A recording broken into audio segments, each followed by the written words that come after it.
Əgər İmam Əli əleyhissalam namazda ikən ayağından ox çıxarıldığını hiss etmirsə, bəs necə olur ki, fəqirə üzüy verir və onu hiss edir? Bu şübhəni tez-tez eşidirsiniz, həm də Əməvi ardıçıları tərəfindən. Yəqin bilərsiniz, söhbətin kökü vilayət ayəsi kimi tanınan Maidə 55-ə qayıdır. İnnəmə vəliyyukumullah və rasuluh. Sizin vəliniz Allah və onun elçisidir. Vəllezine əmənu və iman gətirilmiş kəslərdir. Nədir onların sifəti?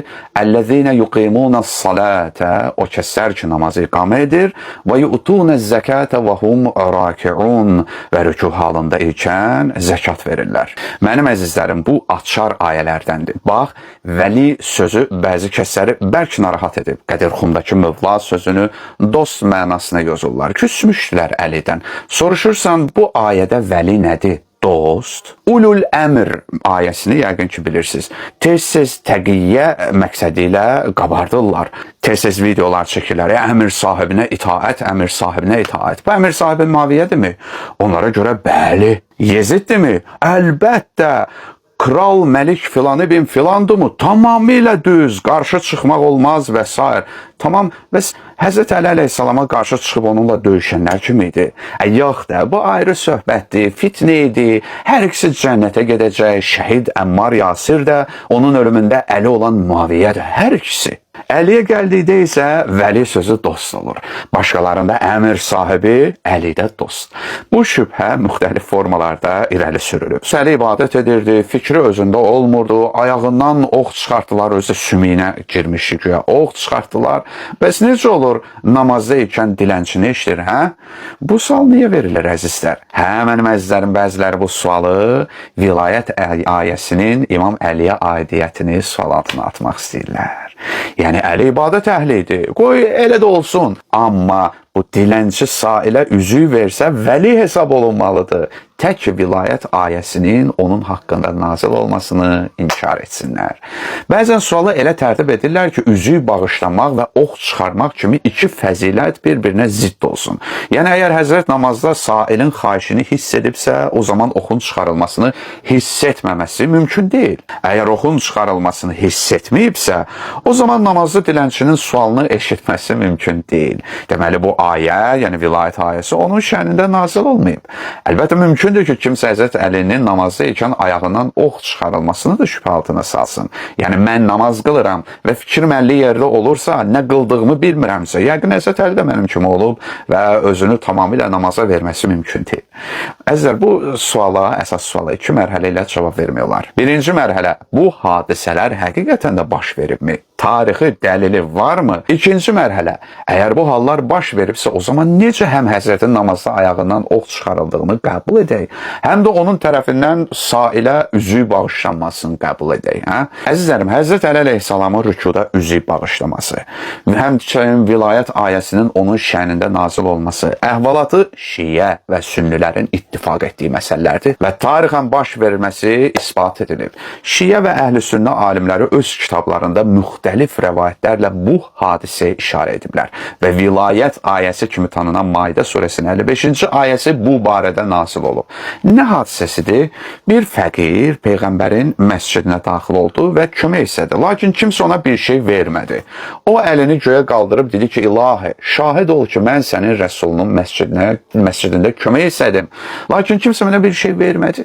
Elə bu halda rükû halında olan Həzrət Əli əleyhissalam sağ əlinin kiçik barmağı ilə işarə etdi. Fəqir yaxınlaşdı və üzüyü Həzrətin əlindən çıxartdı və bu ayə nazil oldu. Üzüy hadisəsi müsəlmanların, dediyim kimi, ittifaq etdiyi məsələdir. Mən elmi baxımdan bunu bəhs etməyəcəm. Bu əhvalata nəmnüm etməyə çalışan Əməvi doktrinasının ardıcılı İbn Teymiyyə olub. Bilirsiniz ki, Vəhabilər Həzrət Əlinin vilayətinə, rəhbərliyinə aid hər şeyi sual altına atmağa çalışıblar. Bəli, Əli yaxşı kişi idi, namaz qılırdı, ədəbli idi və s. Lakin rəhbər yox, dostdur.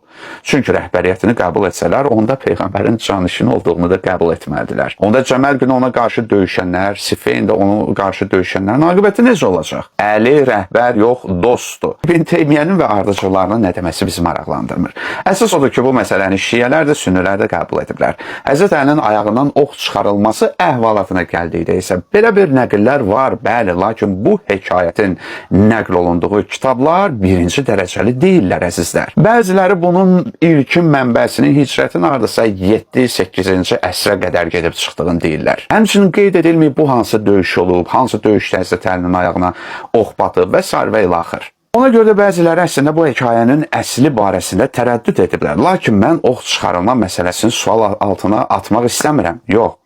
Bu hekayəyə işarə edən ilk şəxs, müxalif şəxs Fəxr Razi olub. Fəxr Razi Hicri 7-ci əsrin əvvəllərində vəfat edib. Bu tarixdən əvvəl, yəni 7 əsr ərzində bu mətləb heç bir yazıçının kitabında görünməyib. Fəxr Razi yazıb ki, Əli ki, namaz vaxtı o qədər huzur, qəlbə malikdir ki, ayağından oxu çıxardılar və hiss etmədi. Və necə burada dilənçini hiss etdi və üzüyünü ona verdi? Necə olub ki, Fəxr Razidən öncə kimsə bu argumenti şiələrin əleyhinə istifadə etməyib? O, bu məsələni hardan görüb ki, başqaları da görməyib. Fərz edək ki, bu ox çıxarma da olub. İşin bunda deyil. Bu ikisini necə cəm edə bilərik? Həzrət Əlinin ibadətə necə aşıq olduğu kiməsə qaranlıq deyil.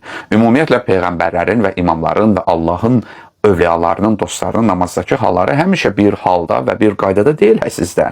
Bəzən huzuru qəlbi qorumaqla kəsrət aləminə və maddi təzahürlərə də diqqət edirlər və onlardan qafil deyirlər.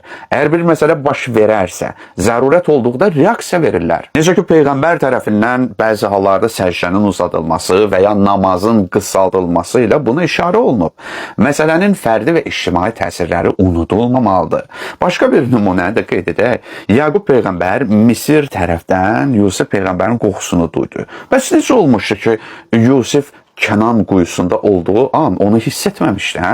Bir sözlə belə başa düşürük ki, dilənçinin səsini eşitmək və ona kömək etmək özünə diqqət deyil. Əksinə, Allaha diqqətin özüdür. Əli əleyhissalam namaz halında özündən biganə idi. Allahdan yox. Və bilirik ki, Allahın xəlqindən biganəlik Allahdan biganəlikdir. Oxu ayağımdan çıxarmaq mənim şəxsi işim məsələmdir. Peyğəmbər məscidində köməksiz qalan bir bəndənin naləsinə cavab vermək isə artıq mənim işimdən çıxmış işdir. Namaz halında zəkata gəlincə bu ibadət içində ibadət etməkdir. İbadətdə mübah iş görmək deyil, ha. İbadət içində ibadət. Mərhələyə baxın. Bir məqamda qeyd edilməlidir ki, Allaha diqqət yetirmək insanın ixtiyarsız olaraq belə öz hisslərini əldən verib trans hala düşməsi deyil və heç nə anlamaması mənasında deyil. İnsanın öz iradəsi ilə diqqətini Allaha görə və Allah yolunda olmayan şeylərdən çevirməsi anlamındadır.